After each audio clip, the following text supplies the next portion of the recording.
నర్సంపేట మండలం మాదన్నపేట గ్రామంలో ఆదివాసీల హక్కుల కోసం పోరాడిన పోరాట యోధుడు శ్రీ కొమరం భీం విగ్రహాన్ని ఎమ్మెల్యే దొంతి మాధవ రెడ్డి ఆవిష్కరించారు.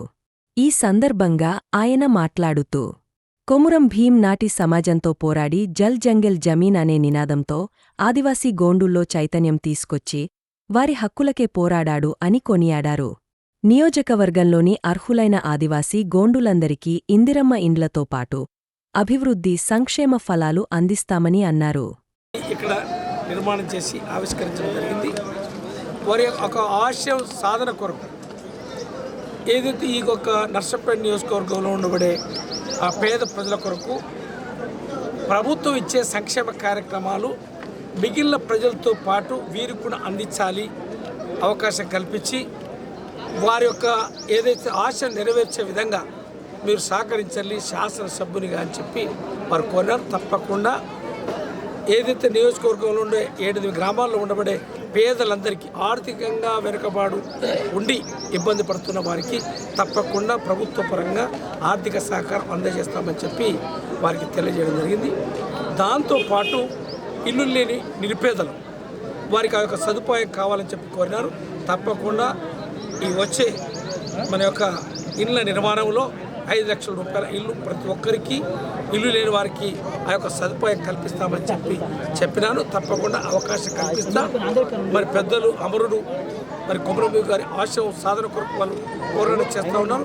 మా వంతు శాసనసభ్యుడిగా వారి యొక్క సాధన ఏదైతే నెరవేరుస్తారని చెప్పి ఈ సందర్భంగా విజ్ఞప్తి చేస్తూ ఉన్నాను. థ్యాంక్ యూ, నమస్కారం. మరి నా పేరు గుర్రాల రవీందరు, నేను తుడిందెబ్బ రాష్ట్ర ప్రధాన కార్యదర్శి. ఏదైతే ఈరోజు మాదన్నపేటలో అమరజీవి కొమరం భీం ఆశయాలకు మెరుగులో తీసుకోవడానికి ఇవాళ ఆ చిహ్నాన్ని ఆదివాసులు గుర్తించుకోవడానికి, ఆ పోరాటాలు ఆదివాసులు గుర్తించుకోవడానికి ఇవాళ మాదన్నపేట గ్రామంలో కొమరం భీం విగ్రహావిష్కరణ చేయడం అనేది శుభదాయకంగా పరిగణన తీసుకుంటూ దానికి ముఖ్య అతిథిగా ఏదైతే స్థానిక ఎమ్మెల్యే గారు ఉన్నారో ఎమ్మెల్యే గారు రావడం అనేది చాలా గొప్ప విషయంగా భావిస్తూ, అదేవిధంగా ఏదైతే ఆదివాసీలు అస్తిత్వ కోసం పోరాటం చేసినారో ఆ పోరాటంలో భాగంగానే ఇవాళ దాదాపు నిర్జీవంగా ఉన్న ఆదివాసులు చాలామంది ఉన్నారు. ఇవాళ ఇండ్లు లేవు, నౌకర్లు లేవు, ఎట్లాంటి పరిస్థితులు లేవు. ఇవాళ ఏదైతే ప్రభుత్వం ఉందో గతంలో ఉన్న ఇవాళ అప్పుడు దాదాపు 1976 లోపల ఈ ప్రభుత్వమే మాకు అప్పుడు ఆదివాసీ తెగలకు అన్యాయం చేసిందని మేము భావిస్తున్నాము. అది ఇవాళ సరిదిద్దుకునే ప్రయత్నం జరుగుతుంది కాబట్టి, అవకాశం వచ్చింది కాబట్టి ఇప్పుడైనా గౌరవ ముఖ్యమంత్రి గారు ప్రత్యేకంగా ఈ ఆదివాసీ తెగలకు సంబంధించిన ఒక పీటీజీ కమిషన్ వేయాలి. పీటీజీ కమిషన్ లోపల ఇవాళ తెలంగాణ రాష్ట్రంలో 3 కమ్యూనిటీలు మాత్రమే ఉన్నాయి. వాటిని దృష్టిలో పెట్టుకొని అన్ని కులాలకు కమిషన్ వేస్తూ ఉన్నారు, చైర్మన్లు ఇస్తూ ఉన్నారు. మరి ఇవాళ ప్రత్యేకంగా అభివృద్ధి కోసం సెంట్రల్ గవర్నమెంట్ ఫండ్స్ కూడా పీటీజీలోకి వస్తాయి. దాన్ని దృష్టిలో పెట్టుకొని పీటీజీ కమిషన్ ఏం చేయాలి గౌరవ ముఖ్యమంత్రికి మేము ఇలా ఈ వేదిక నుండి తెలియజేస్తున్నాం. అదే తరుణంలో ఏదైతే ఇప్పుడు ఇందిరమ్మ గ్రామ కమిటీకి సంబంధించి ఇండ్లు, రేషన్ కార్డులు ఇలా ఒక ప్రస్తావన తీసుకొచ్చిండ్రు. దాన్ని దృష్టిలో పెట్టుకొని ఎక్కడైతే ఎవరైతే ఉన్నారో తోటి కమ్యూనిటీ చెందిన రాష్ట్ర వ్యాప్తంగా ఉన్న వారిని వెరిఫై చేసి వెంటనే ఇవాళ పూర్తి స్థాయిలో ఇండ్లు, రేషన్ కార్డులు, జీవనోపాధి, ఉద్యోగ, వైద్యాలకు సంబంధించి పూర్తి స్థాయిలో ఇలాంటి నియమాలు లేకుండా మాకు ఇలా బతుకు తెరి చూపే అవకాశం కల్పించాలని చెప్పి ఇలా గౌరవ ముఖ్యమంత్రి కోరుతా ఉన్నాం.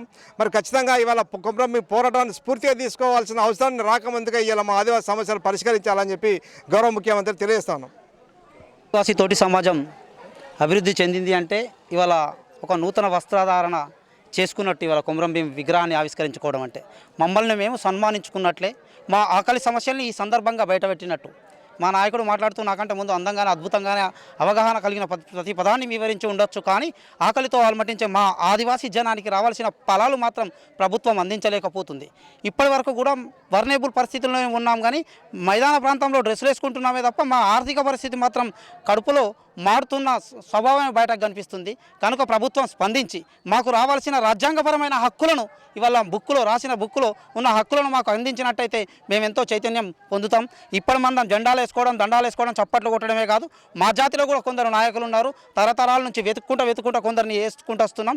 మా జాతిలో నాయకుల విగ్రహాలు కూడా ఈ సందర్భంగా ప్రభుత్వం గుర్తించి నిలబెట్టాలి. మరి ప్రభుత్వం ప్రతిదీ పరిష్కరించాలి. ఈ మాదన్నపేట గ్రామం గురించి చెప్పాలంటే వరంగల్ జిల్లాకే గుండెకాయ.